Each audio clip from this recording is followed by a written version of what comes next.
I'd like to welcome everyone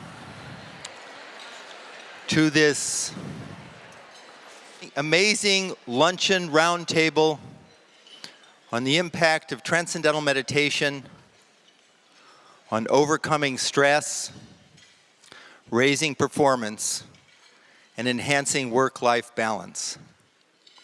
I have been, confession time, practicing Transcendental Meditation for 46 years. I'm 12. I started when I was, no, that wasn't the idea. And when I was talking to Suna and Gabby and others about the interest in meditation for the past, over those years, it was sort of horizontal. And now in the last year or two, spiking. And in talking with Ariana, the tipping point has tipped. How many people here have tried some form of meditation? Yeah.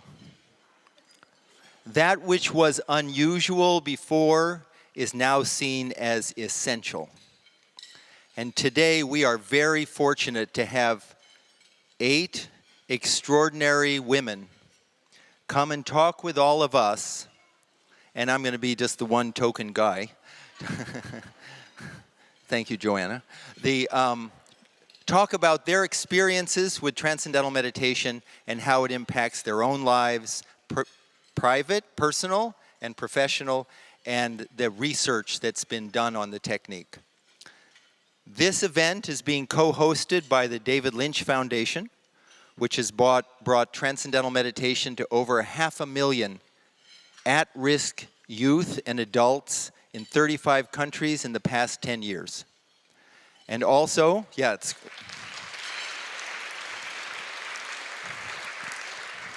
and also by the Center for Leadership Performance, which is bringing Transcendental Meditation to business and industry here in New York City and around the country. And if I had enough time, I would be probably introducing just about everyone here, but there's one particular individual I need to introduce, and that is Dr. John Hagelin, who is if you would stand up, John.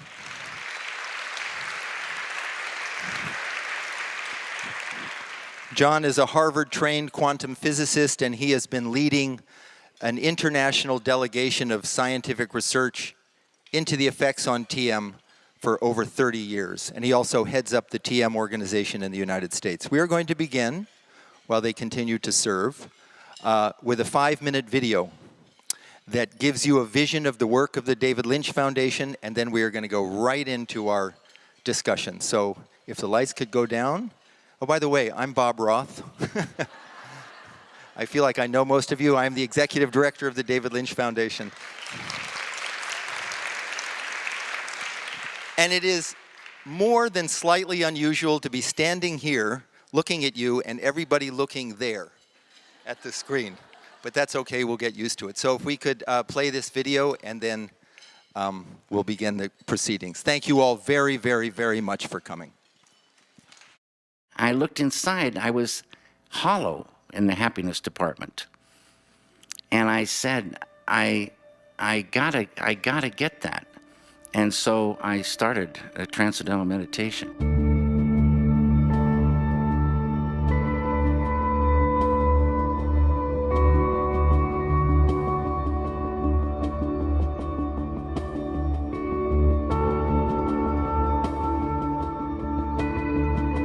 A year ago this month, I was suicidal. I felt so low that I wanted to just not be here. I got pregnant at 13. My mom, she got deported 2 years ago. Sometimes I cry because it's just too much tension. We were attacked at this place called Buddha. The first night, I killed 14 people.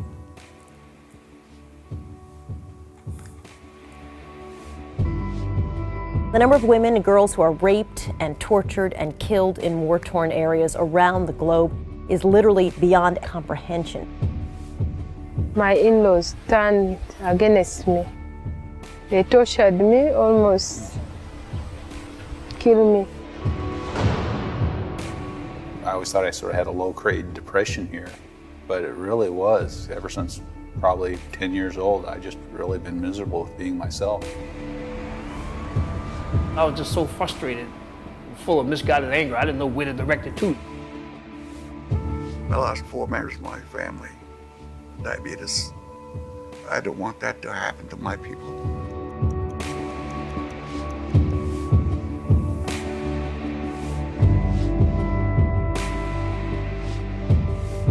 Sorrow, anxiety, traumatic stress, depression, hate, anger, rage, fear start to lift away. Life just gets better and better and better. But when it's calm and still, even what struggle becomes beauty. I used to say, I'm gonna get my grades up, I'm gonna do better. But yeah, it was just what I said. It never happened until I started meditating. I think every barrio, ghetto school in America has to have the fundamental right of having an opportunity to do this type of thing. Stay regular in your meditation. Don't let anybody take it away, and you will unfold your full potential. The kids love it. The kids in the West Bank love it. Kids in Brazil love it. I think this is what people need. They don't need high-minded talk so much as results. Speaking as a scientist, the amazing thing about Transcendental Meditation is the very well-established research showing that the technique impacts things that we didn't think were changeable. Since I started TM, my sugar's been where it should be. So I'm sold on TM. The initial research on the effects of Transcendental Meditation in treating PTSD offers so much hope, better than many things being tried at far less a cost. Transcendental Meditation saved my life. Today, I can say I am a meditator. I'm meditating 37 years. It is the only time I have that stillness long enough that I open my eyes and I'm sad that it's 20 minutes later. If you take out time and just meditate and just let everything go, free your mind, everything will come together. Just this last month, I felt so much energy. It's been amazing. All that feeling of heaviness, I could feel it melt away. It was absolutely transformational. People tell me, you look very calm, you look very relaxed. And there's not a whole lot of craziness. I'm just sitting there, calm. And it's surprising even to me. I have a lot of problems in my life. And Tim came into my life and gave me like this open door to something that I never knew it would be. Those days I used to cry too much. But now even the tears are holding. I'm great. It comes back to the core of who you are as a person and what you're made of, and you have to give yourself a chance.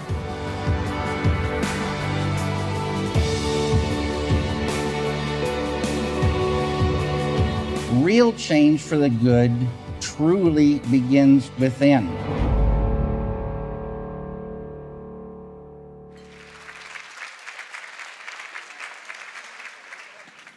I want to begin with a short little working definition, because we've all heard of meditation. Meditation has become a generic term, a generic word. It's like exercise or medicine or food. And there are many different types of exercise, many different types of medicines.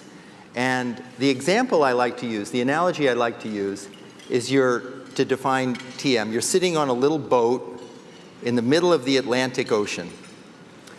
And all of a sudden you get these giant swells, 40, 60-foot high waves. And you could rightfully think, holy, the ocean is in upheaval. But if you could do a cross-section of the ocean, you would realize that there are these little bitty 30-foot high waves on the surface, and the ocean at its depth, a mile deep, silent, quiet, unbounded. This is natural. This is equally natural. The analogy is our mind. Surface of our mind, we like to call it like the waves, the gotta mind. Anybody have that? I got to do this and I got to do that. Got to go there. I got to call him. Got to make a list. Got to find the list. Got to make a new list. I got to get going. I got to slow down. I got to get up. I got to get to sleep. Anybody? Anybody have that gotta mind, gotta going when you gotta get to sleep and can't? That's this. But in Transcendental Meditation, we hypothesize. And this is a very important word I'm saying here, we hypothesize. That deep within every one of us, right now, is a level of our mind that is already quiet, calm, settled, wide awake. It's there, like that depth of the ocean. We've lost access to it. And Transcendental Meditation is a very simple, natural, effortless technique that just gives, you get a mantra, and you're taught how to use it effortlessly, gives access to that.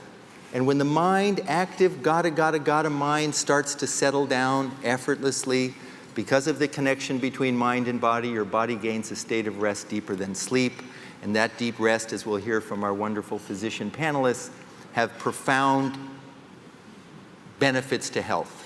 One last thing, and then we're off. How the heck is this different from other forms of meditation? It's a good question. We used to think it didn't really matter what you did for 20 minutes, we meaning science and the general understanding, didn't really matter what you did for those 20 minutes, whether you just closed your eyes and breathed, or thought about pretty things or whatever, that it was all the same. But now we know from brain research that there's 3 basic types of meditation. One is called focused attention, and that is your classic meditation at the end of yoga class where the person says, now clear your mind of thoughts. Anybody ever been able to do that? No, it's very frustrating. That's like trying to stop waves on the ocean. And that creates gamma brain waves, 20 to 50 cycles per second. The second type, open monitoring, mindfulness. Anybody here tried mindfulness? Yeah, mindfulness is a wonderful coping tool. In the middle of the day, when you're feeling stressed, you step back, you count, you watch your breath. And that's like watching the waves on the surface of the ocean, and that creates theta brain waves. 5, 6, 8 cycles per second, almost dream onset. And then the third is called self-transcending. And that's what we're talking about today. We're not trying to stop waves, clear the mind of thought. We're not just watching waves. We're actually, dynamically, blissfully, surprisingly, effortlessly experiencing quieter levels of the mind, accessing what they call a source of thought, pure awareness, my own inner self. And the type of and that creates alpha brain waves, which is great for restful alertness, great for learning, great for problem solving, creativity. I'm done talking. Our host is one of the most wonderful women among wonderful women that I've met. Her name is Perry Peltz, and she's going to moderate this discussion. And Perry is a documentary filmmaker and public health advocate whose latest film is HBO's Remembering the Artist Robert De Niro Sr. She directed HBO's The Education of Dee Dee Ricks and produced the narrative film The Knights of the South Bronx for A&E Network. Prior to her documentary work, Perry was a broadcast journalist who worked at NBC, ABC, and CNN. Additionally, Perry hosts 2 programs for Sirius XM Network. And Perry currently is working on a documentary about women peacekeepers from the United Nations and another about prison inmates training service dogs for veterans suffering from PTSD.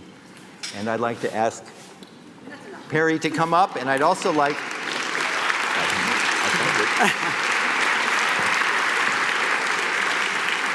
And I'd also like to invite, who's coming first? Ariana Huffington, who is the chair, president, and editor-in-chief of the Huffington Post Media Group and the author of 14 books, most recently the New York Times #1 bestseller, Thrive. And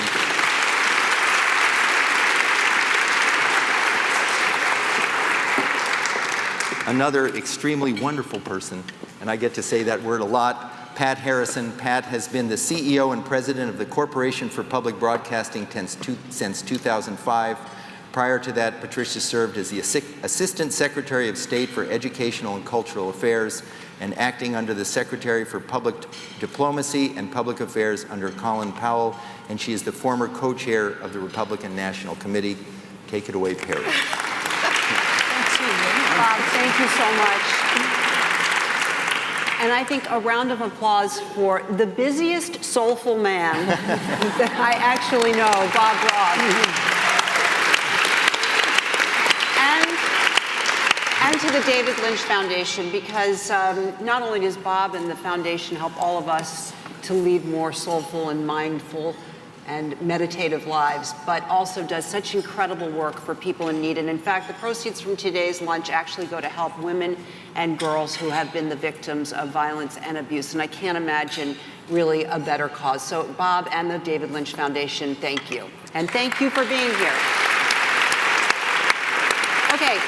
So, audience participation time. I know Bob asked about people and whether they are living mindful and if they're practicing mindful techniques, but I'm curious, how many people here actually meditated this morning? You got to be truthful.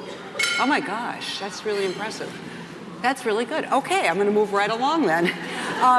I think as Bob said, there has been a tipping point when it comes to meditation.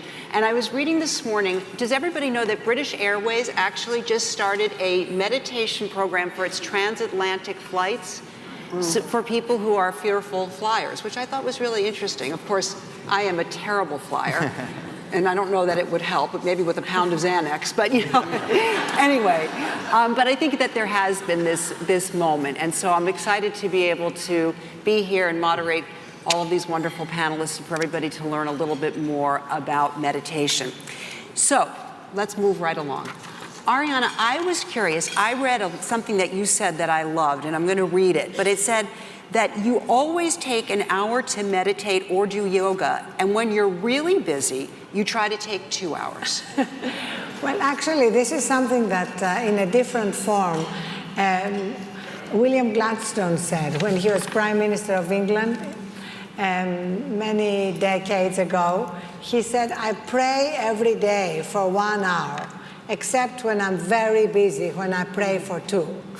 And the point he was making, whether we use prayer or meditation, is that the busier we are, the more we need that centering time, that time to actually be able to connect with our own inner wisdom, strength, and peace, and from that place be much more effective at what we're doing.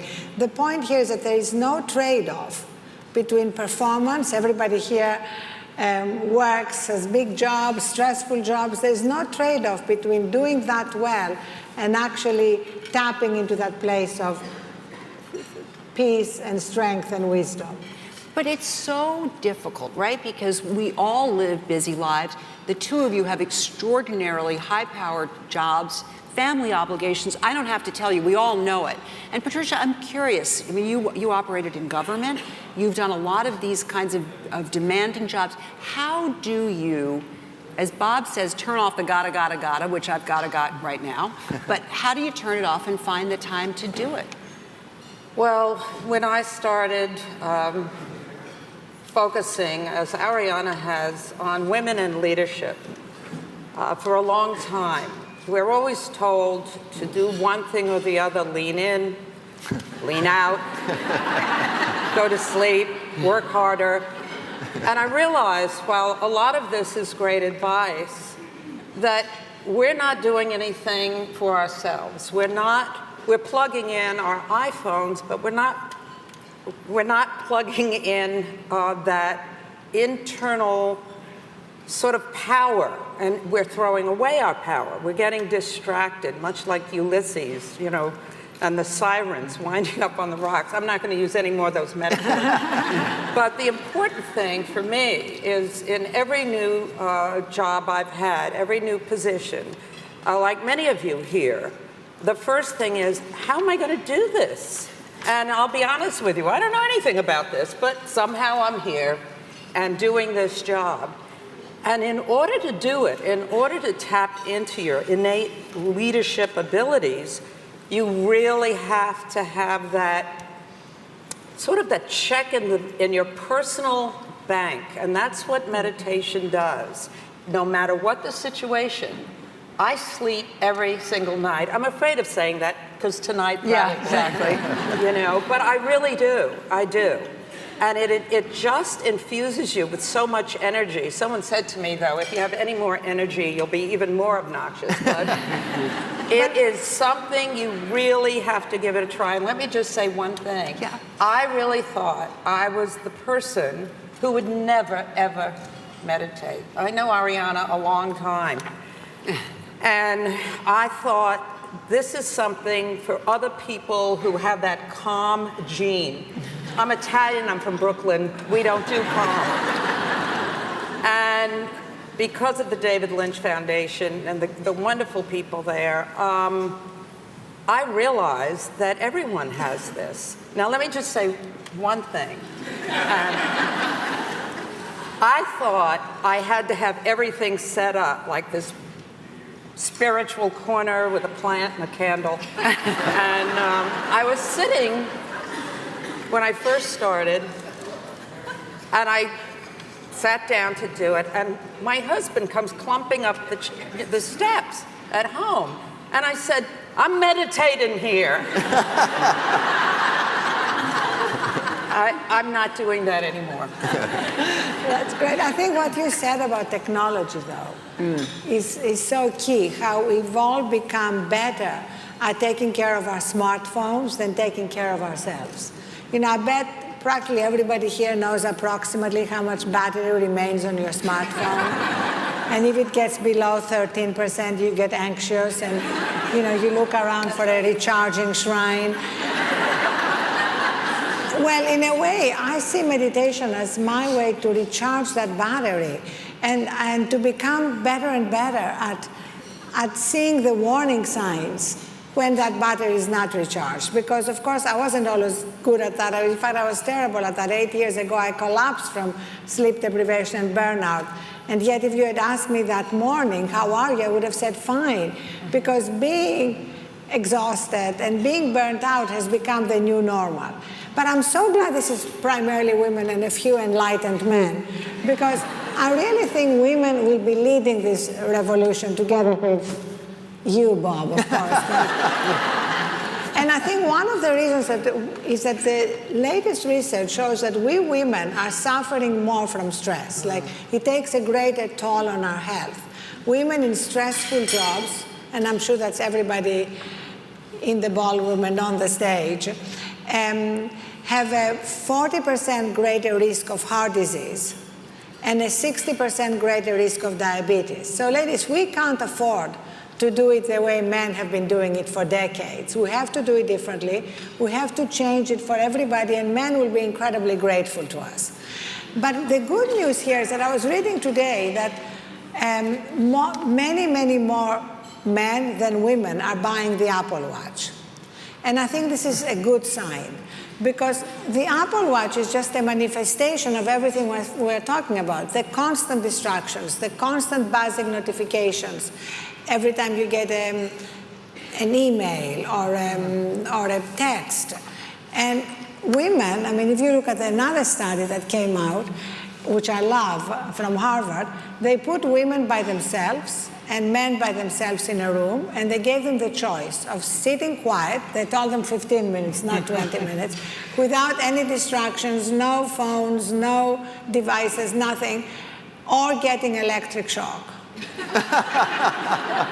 that true? And 67% of men chose electric shock. And the superior sex, women, 25% chose electric shock. But that shows you how disconnected we have become from the ability to just be silent, be quiet, connect with that place in us that Patricia's been talking about. Well, the connected technologies, interestingly, right, they were supposed to be the solution. They were supposed to help, and they've caused so many problems, and how you deal with this and how you balance it. But of course, that's a topic, a whole separate topic. But I'm curious from both of you that, Ariana, you wrote a book called Thrive, one of your many books that you have written, where you really start to talk about redefining success. And that takes into account this third metric. Can you talk a little bit about what that third metric is? And both of you, how do we need to redefine success? Well, my beginning of this redefinition actually started when I came to, in my own pool of blood on the floor of my office, having broken my cheekbone when I fell. That'll do it. That will do it. And I had to literally ask myself, is this what success is? Because while by conventional definitions are successful, can we all agree that by any sane definition, if you come to in your pool of blood and nobody has shot you, you are not successful? So I realized that our definition of success had shrunken down to these two metrics of money and power, which is like trying to sit on a two-legged stool. And the third metric, which includes our well-being, wisdom, wonder, and giving, had really not been part of our lives. And for me, meditating is one of the most direct ways, as well as sleep, of course, to reconnect with that. And just one more thing, as parents, I feel the greatest gift we can give to our children is something that will help them cope through whatever challenges face them, even after we're no longer here. And for me, there is nothing like that tool of being able to reconnect with your own source of strength. So, Patricia, same kind of question to you but how do you incorporate meditation into your life, given the demands that are coming at you constantly?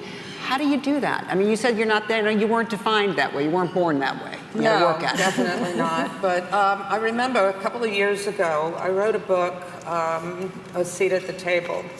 And there was a quote from Lily Tomlin, who said, even if you win the rat race, you're still a rat. I thought about that, and you really want to be in a rat race. And the other part, which goes way back, as I said, when I was graduating from PS 99 in Brooklyn, New York, and I was 12, 13, and my teacher wrote in my book, "To thine own self be true." And at that point, I didn't know I had an own self, and I really didn't know what it meant to be true, but it stuck with me. And over the years, I kept coming back to that quote, what does it mean to be true to yourself? And very early on, I wanted to find a way to be successful how I defined it, but without turning into somebody else. No matter where you go, there you are. And you want to enhance who you are, you want to improve in certain ways, but you don't want to be shaped all the time by external forces and being really not in charge of your own ship. So, in terms of meditation, I've been doing, as Bob outlined, different approaches. Mindfulness, I'm not a good candidate for mindfulness. After yoga, didn't work. And that's why I thought I wasn't a candidate for meditation. And it wasn't until doing Transcendental Meditation that it wasn't a question of how do I find the time. It is, you look forward to it. Unlike exercise, which I don't look forward to, you really look forward to it. It's your oasis. It's your life preserver, all the metaphors that you can use. And it strengthens you. And especially, as Ariana said, and I've known Ariana for a long time, and I do have to say, especially since your daughters are here, this is someone who's managed to be extremely successful, but is such a great mom as well. And I remember meeting your sister in Greece. Your sister, the whole family is amazing, and your mother as well. So I think you address these things in an authentic way because you want to be authentic in your life. So it's not a question of how do you fit it in. That's the wrong approach. You really, how do you not put it there front and center? Then you fit everything else around it. All right. On that note, thank you so much. Thank you. Patricia Harrison. Thank you very much. And Ariana Huffington. Yes, no, I'm good. Our next two guests, Dr. Jennifer Ashton and Dr. Suzanne Steinbaum. Jennifer is an obstetrician gynecologist, best-selling author, and a senior medical contributor for ABC's Good Morning America and World News. And Dr. Suzanne Steinbaum is an attending cardiologist and the director of Women's Heart Health at Lenox Hill Hospital, and most recently, the author of Dr. Suzanne Steinbaum's Heart Book, Every Woman's Guide to a Heart-Healthy Life, teaching all women how to lead the healthiest lives by living from the heart. Congratulations. Thank you. Very exciting. So we've been talking about meditation and how that has to be a part of our lives. And of course, it raises the question of the medical input and the medical impact of meditation. Why don't you start? Tell me a little bit about what it means physiologically and medically for somebody to meditate. Well, it's ironic. I love sharing the stage with Suzanne because we have a joke in OBGYN that we know the function of the heart. It's to pump blood to the ovaries and uterus. So I love sitting next to a cardiologist. But and what we say is there's more to a woman than her ovaries and uterus. And her breast. Yeah. Exactly. But I think that from the medical standpoint, the physiology, the medical science is pretty clear. And we know today that the stress hormones, which start either in the adrenal glands or the brain, do a whole bunch of bad things. The cortisol, right? Dopamine, cortisol, norepinephrine, epinephrine. And so the stress and the waves that Bob was talking about and that Pat and Ariana were talking about, and everyone in this room knows, does bad things to us from the head down. And I don't think that we can be in a room with this many women with this level of a nationally renowned cardiologist without acknowledging that heart disease is the #1 killer of women. Do women manifest stress differently, like Ariana was saying, from a medical standpoint and a hormonal standpoint? Absolutely. And with 1 in 3 women dying of heart disease, we need to take this seriously. And as a women's health specialist that treats the whole woman, not just the ovaries and the uterus, that has to start from the head and the heart. So let's move along to the heart then, because I thought what was really interesting is that if you go to the American Heart Association's website, they actually have something you can click on, a whole department there about meditation and heart health. I thought that was pretty significant. So this is amazing. Since 2013, the American Heart Association put out a scientific statement that said transcendental meditation is the only proven form of meditation to reduce blood pressure. And as a doctor or as a clinician, transcendental meditation is the only thing that is prescribable for stress reduction. One of the things that I talk about often is the risk factors. We know the general basic deal: blood pressure, cholesterol, smoking, diabetes, obesity, family history. But that piece of stress, we know recently, has a huge impact on women's hearts, more so than men. We know how to give medication, we know how to tell people to exercise, we know how to tell people to diet, but until 2013, we never could exactly tell people how to manage their stress. And it's an important, hugely important part of dealing with women's hearts. The one point that I want to make, since 1986, more women died of heart disease than men. Guess what happened in 1986? That's when more women entered the workforce.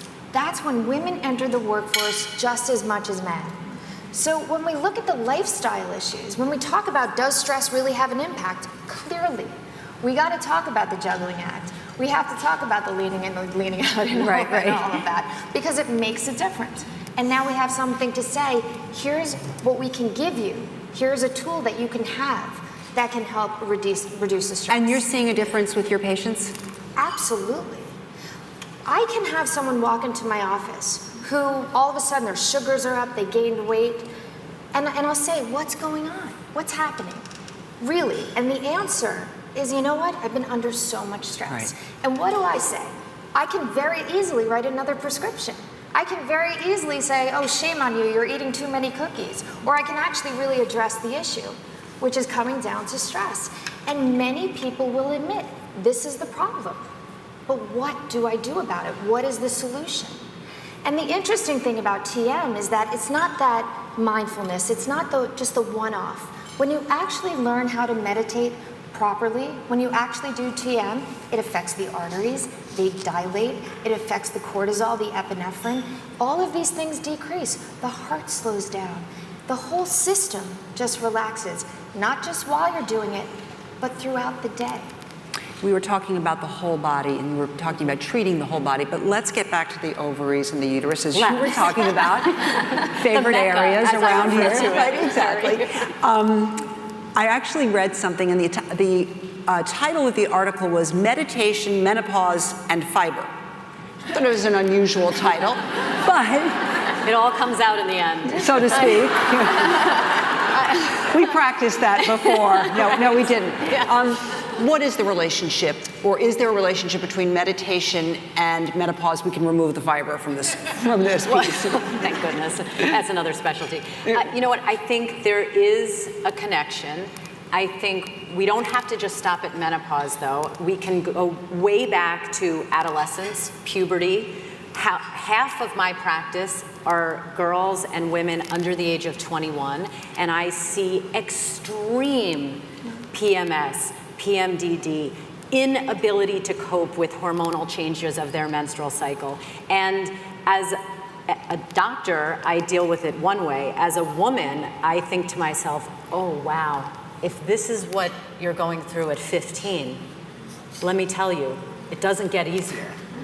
That's and then you can take that, your question starting from menopause, carry it to the reproductive years. Fertility has a clear association with stress. When women are trying to conceive and they're having difficulty, one of the first things I'll do, in addition to checking off the standard of boxes that we need to do medically, is say, have you considered meditation? Have you considered acupuncture? There's excellent data on that and improving fertility. And then when you get up to menopause, how many women roll into their doctor's office and say, I cannot live another day like this. Yeah. Give me a prescription.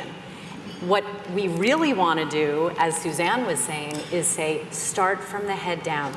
I have no problem writing a prescription if that's necessary. I'm just saying. I would say medically, the analogy here is think of, I mean, I'd do it.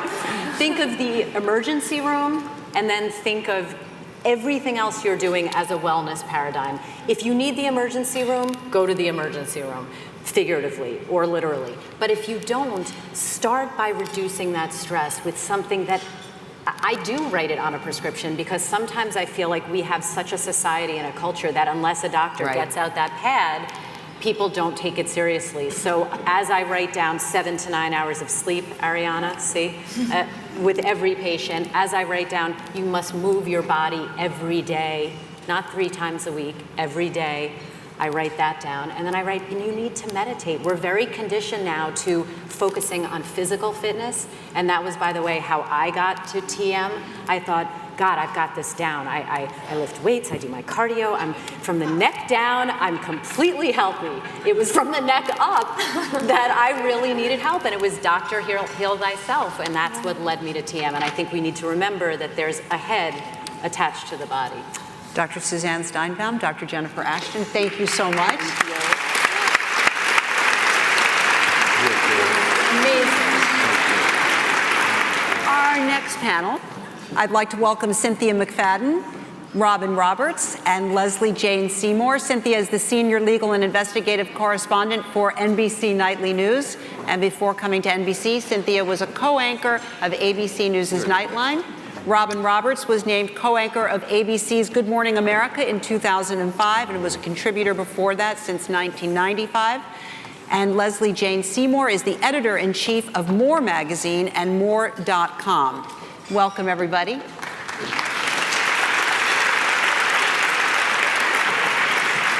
We're going to have a little video break here for a moment, and we're going to see a wonderful story that Cynthia did for Nightly News. And we're going to take a look now. We send our kids off to school each day so their minds can be filled with knowledge, but clearing the mind, that's the practice one school district is preaching. It's taking time out of the school day for meditation. And by looking inward, these students are finding outward success. The story tonight from NBC's Cynthia McFadden. At first glance, Visitation Valley School in San Francisco looks like an ordinary, chaotic middle school. But twice a day, something out of the ordinary happens that has changed everything. It is the sound of silence.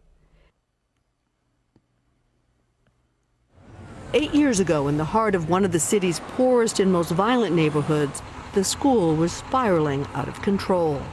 There'd be fights here 3 to 5 times a week. The kids see guns on a daily basis. They see all sorts of weaponry. They have that baggage with them. Desperate, the district tried a pioneering program called Quiet Time. Ignore the sounds you hear outside, upstairs, in the The hallway, idea, teach students transcendental meditation and give them 2 15-minute periods a day to close their eyes and let go of the stresses in their lives. So did you buy into this at the beginning, or were you a little like, hold it a minute, meditation? I thought it was a joke. I thought, this is hippie stuff that didn't work in the 70s, so how's it going to work now? Make sure you switch. Good. But 4 years later, some startling results made the skeptical coach a true believer. Good job. A 79% decrease in suspensions, an increase in attendance to 98%, and a clear rise in academic performance. More than 1,500 students and 170 staffers have now been trained to meditate in 4 of the district's schools, including Burton High, once known as Fight School. This is Burton High today, where meditation has replaced mayhem. There are people who are going to say, hold it a second. You're taking a precious half an hour out of the school day. You know, I actually was in the same boat, and I was like, there's no way I'm going to steal time from English instruction or math instruction in order to do that. Instead, he agreed to extend the school day. And now the results are as dramatic as in the middle school. A 75% reduction in suspensions and a move from the bottom of California's academic ladder to the upper middle rungs. School officials say that's because students now feel safe, relaxed, and ready to learn. It makes you more conscious of your actions. It brings you down to that calmness. Before Tobias started meditating, he says he was an angry kid. I always want to fight everybody for some reason. You remember? Yeah. You see a change in him? Yeah, tremendously compared to from the 6th grade to now. You can't change the violence and the stress that happens outside these walls. I cannot, but I can help our students find ways to deal with the violence, the trauma, and the stress of everyday life. Tools they can use with their eyes closed. Cynthia McFadden, NBC News, San Francisco. Nice story. It gave us some time, too. I mean, that's long for nightly news. And I'll tell you something that really we didn't have time to add. It's not on. Can you hear? Oh, you can hear her. I don't need a mic. Yeah. The teachers told us that one of the hardest things for these kids to do when they first learned how to meditate was to be able to close their eyes in the presence of other people. That they lived such dangerous lives and that they were constantly on alert. This speaks to the level of stress in their lives, that just to close their eyes in the presence of others took days to accomplish. So to go from that to where you saw the kids at the end was really remarkable. But I think that you asked the question that, of course, one would think, which is, wait a second, do they really need meditation? I mean, is that what's going to help? And then you see the impact that it's had.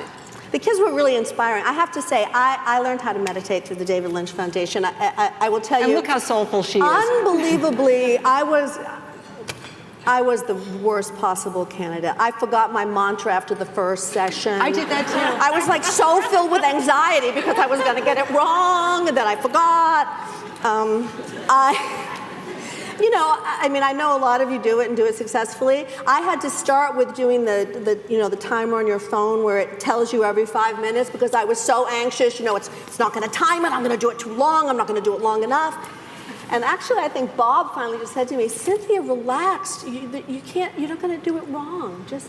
And it's like a zone of no judgment. And that's just such a relief along with everything else. And I think it's something the kids said a lot to me, was like, it's 20 minutes. It's hard.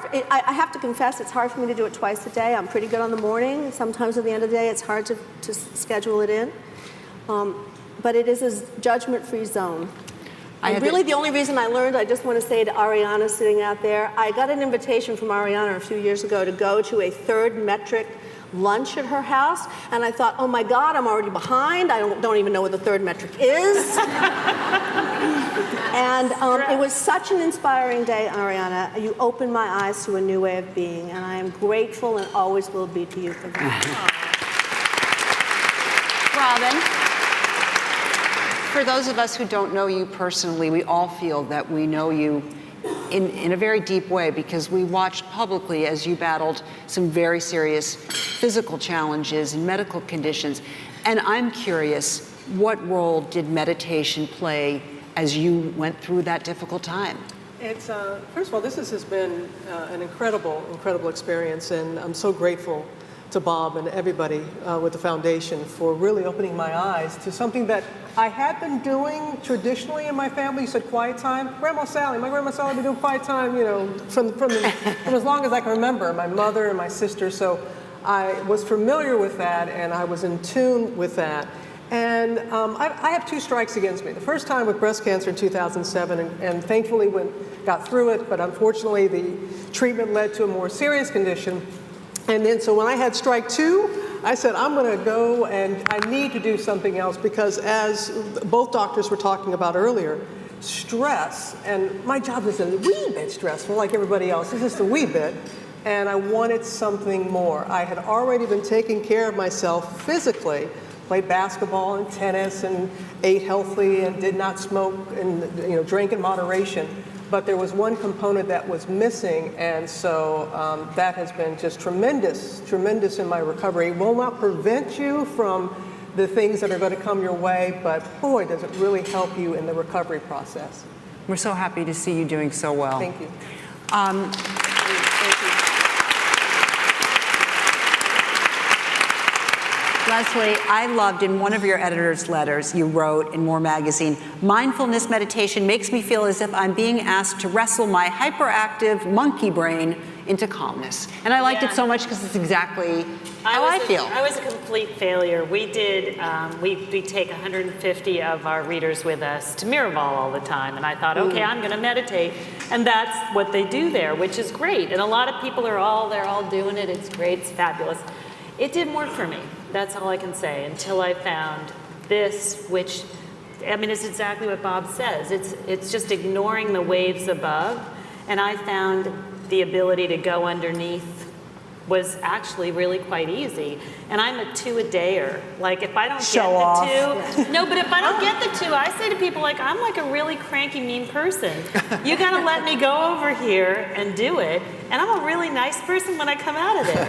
It has become so, and when I really see people who are doing it once, my husband's doing it, he does once for like an hour. I'm like, no, you gotta do it like 2. Bob says 2, it's 2. And it really, actually, the 2 things, I meditate on the train. You're gonna think I'm crazy. I meditate in, MRI machines. I meditate in bad flights. And I'm a really nervous, jumpy person, and that has really completely changed it. And the reason I got into it is I run a magazine for women Great who are magazine. not 30. And as you age, as you get older, one of the things I realize is I have that sense of, because our lives are so busy, my life was slipping away. I had this sense of, you wake up morning on Monday and you're like, we're rocking, and you turn around and it's Friday, and I thought, wow, I'm gonna not even know my life happened. And I wanted a way to slow my life down, and I will tell you that it turned off the television in the background. No offense to TV. Not the real TV. Not the real TV. That constant. That was the psychic television. The constant noise of life that is on in your back of your life, not when the real TV's on. We know what you mean. But it's that noise, that constant noise. And all I can tell you is once that went away, I'm clearer, I'm faster. I'm also getting my graduate degree up at Columbia in the evenings, right? So what are you getting your degree in? Wow. Huh? What are you getting your degree in? In sustainability management. Awesome. And so people say, like, are you out of your mind? How do you do that, having a full-time job, a family, and you commute? And meditation. Yes. I knew the answer. It gives you the time to do it. But again, I was the last person on Earth as well, because I couldn't even sit still during anything. So we now know that if we have something we want to come to you with, we have to get you right after you've meditated, because you're really nice then. Yes, and right after waking up is a really good time to do it. Okay, good time. So see, there we go. So really, this question is for all of you, but I'm going to start, Robin, with you. How important do you find that this topic is or is becoming with your viewers? Oh my goodness, it's a hot topic. I love the piece, and I have to agree, that was a lot of time for a nightly news piece. We just don't do that, and that's a real compliment to Cynthia and her state in this, the respect that she has, and I really appreciate that. Part of the reason I came to meditation, one of my colleagues, George Stephanopoulos. I mean, I really enjoy our morning show. I love the balance that we have, and we do hard news and we do soft things, and like today we're in Times Square in a bed because it's wear your pajamas to work day, and so I'm thinking, did I really go to journalism school for this? But okay, so there's some moments I'm like, oh, okay. And I can remember it was about a year or so ago, and we did something on the program, and I'm loaded for bear. I'm just like, wow. And I look over at George, and he's like, Not really. And he's not really like that, but his state was like that. I was like, dude, what you doing? I want some of that. You know. That's what it is. And that's what it is. So I talked to him. So I find that a lot of my colleagues, and so when we can, and we find ourselves when we're sharing things in our lives, that we share about that as well, about TM.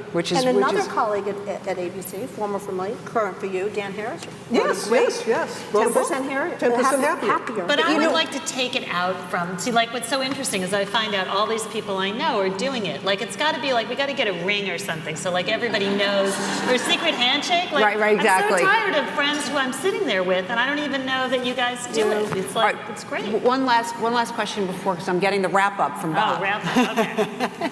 But he's getting anxious. Of course. No. Cynthia, we watch you on the news, and you're in Italy, and you're in California, and all these places, and being on the road is very stressful.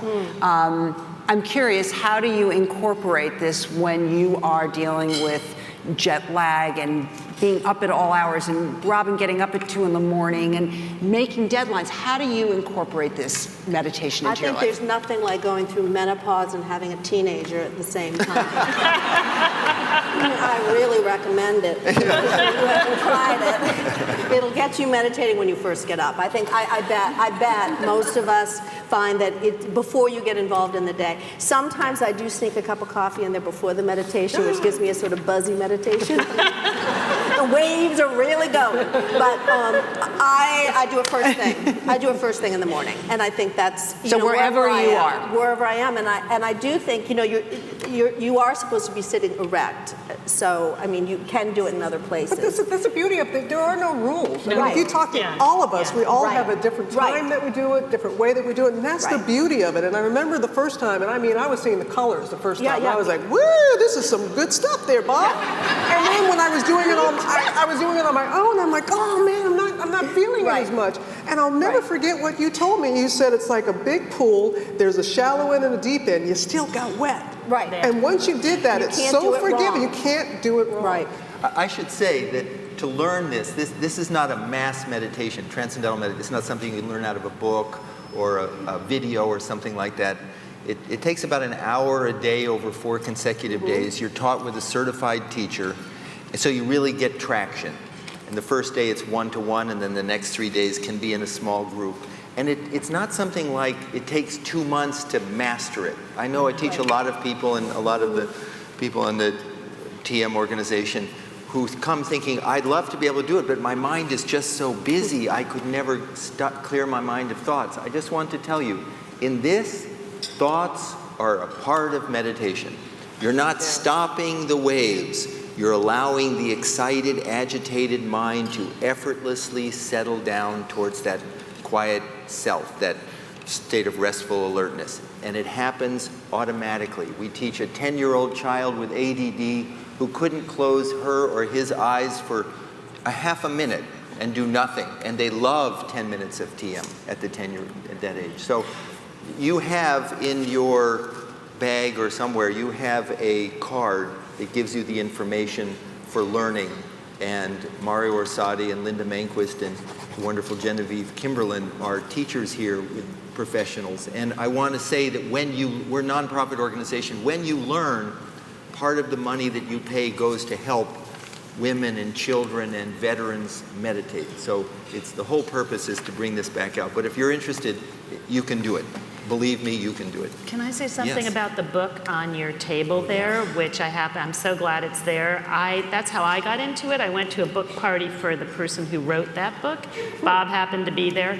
When I read the book, I'm a high skeptic. I'm a magazine editor, I'm a journalist. I don't believe anything, it's the old thing, your mother says you love you, you better check it out, But when I read the medical facts, which are in the book, I was like, all right, the guy's pulling together all the medical facts. Like, I tend to listen to medical facts. It's interesting if you're not a woo-woo kind of person, and you want to go the health direction, it's kind of interesting. I'll say one more thing. You also don't have to believe in nothing. You can be 100% skeptical. Belief does not play any role in this. It's like you don't have to believe in gravity and you drop a pen and the pen falls. So there's no buy-in. I just want to make that point. And that book is great. It's a great book. They're there not just for looking lovely. Please take one. All right. Leslie Jane Seymour, Robert Thank Roberts, you. Cynthia McFadden, thank you.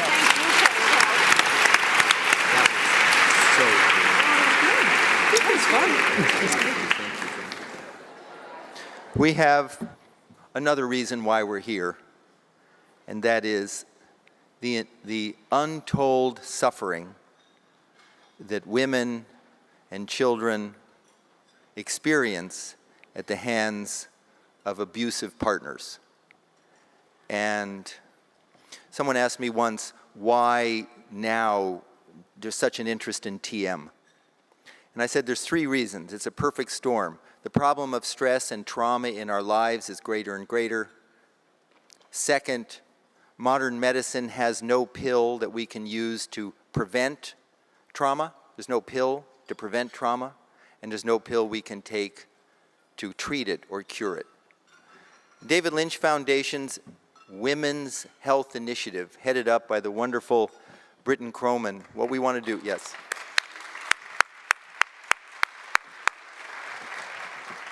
What we're going to do is, I'm going to show you Britton will say a few words. I'll be quiet. You do. Hi, everyone. I just wanted to say how inspired I am by all the panelists, and thank you so much for sharing your amazing stories and experiences of TM with us. You really represent the essence of empowerment, women who have the strength, heart, and vision to change the world. Women and children everywhere are suffering deeply, whether it be from domestic violence, sex trafficking, war or rape, or military sexual trauma. The effects of these atrocities last far beyond the initial incidents. It can be a lifetime, and it also affects their children and their children's children. Our Women's Health Initiative was created to give women and children this incredibly simple tool so they can heal, find relief, lead fulfilling and joyful lives, and break this vicious cycle of violence. The need for our programs is astonishing, but I think more astonishing is what happens when a woman starts to learn to meditate. And I'd like you to watch this video from someone who inspires me every day from her incredible optimism and resiliency. You trying to keep together the family and trying to convince yourself a million reasons why you should stay. And part of them because of the children, you want your kids to live with their father. He's like 6'3" and he weighs like 220 pounds. It was very hard to defend myself from him. He will just beat me up until he sees I'm unconscious, choke me until I passed out. And unfortunately, he did these things in front of my child. When I look back to all what I went through, it's truly a miracle that I'm alive. My child developed severe symptoms of post-traumatic stress disorder. He had a lot of hospitalizations that prevented me from working, so I became homeless. It's devastating seeing your child suffer so much, struggling to make sense out of the violence that he witnessed. I was invited to the Family Justice Center and I was offered help. I took all possible help that I can from them. They have been wonderful. To learn TM has been like a life-changing experience. I feel so calm after meditation that it's very hard for me to get into confrontations with anyone. Anger and stress is something that I feel that is corrupting my life a bit because it makes my temper extremely short and it just makes me feel unhappy all the time. And with TM, like, it just takes it all away and I just feel happy. After he left the class, he said, "Those were the best 10 minutes of my life." I feel hopeful. Life that has been gray for so long became back to colors. I wish everybody had the opportunity to learn this. It will have a great impact in their children. And I think that's the most important thing of all.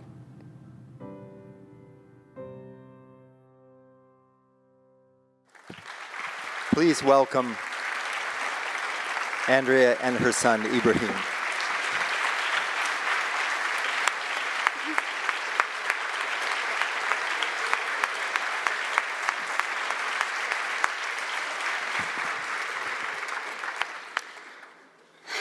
I didn't expect it to be easy after watching the video. I can't believe that this wasn't a long time ago and that I was this woman and this mother who was going through so much and dealing with the devastating effects and the aftermath of violence. 5 years ago, my son, on a New Year's Eve, was wanting to take his life because his memories just were too much to live with. And after several hospitalizations and so much pain, I tried to take all the possible help, and I learned TM. I was really angry and stressed, and my flight and fight response was all the time there. It helped me incredibly to deal with my own PTSD, but also to help my child, which otherwise couldn't get out of the rocks. There were 3 very hard years. After I learned meditation and I realized that it was such an incredible tool to help me be calm and at peace, Ibrahim learned too.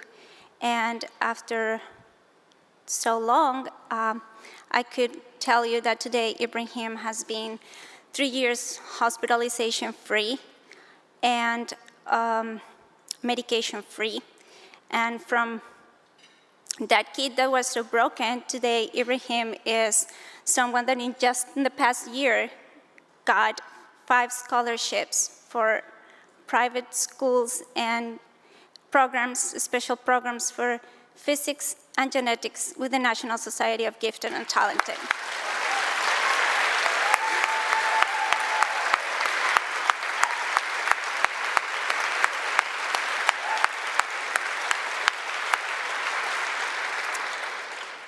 I wish that at that video I could convey really the drama and the dynamic of violence, and I witnessed so many women and so many children at the shelters in poverty,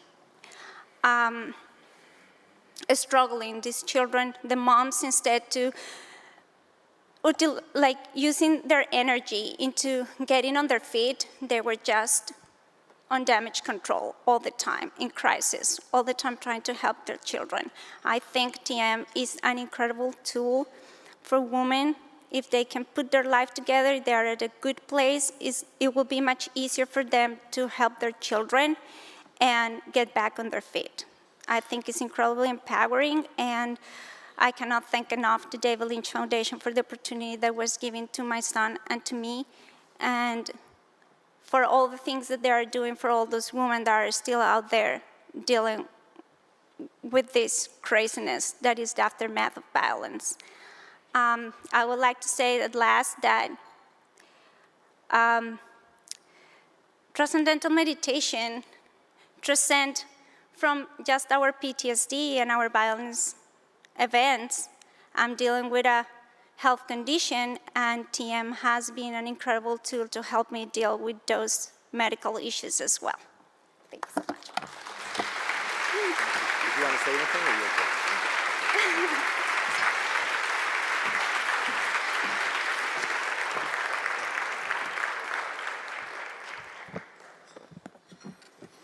There are 1,000 women on waiting lists in New York City and children, and I should also add, we are now bringing TM to the perpetrators, those often men who create that, who propagate that violence against women. So the Women's Health Initiative, as it should be, is working to bring this to men, women, and children everywhere in the country. So it's great.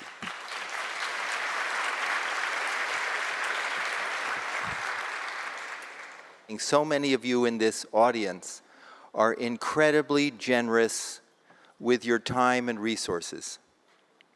And we do a lot to rebuild the exterior of life. We have a hurricane and we rebuild buildings. A man or a woman comes back from combat and we get them jobs to help rebuild the exterior of their lives. But trauma is a devastation of the interior of lives that cannot be touched by just, unfortunately, a job or a new house. We need those, 100% need those, but there's a missing element, and that is how to rebuild lives from within. And I want to conclude by thanking you from the bottom of my heart, and also the panelists and our host committee and the David Lynch Foundation board members for coming and supporting this initiative. An unbelievable experience, really great.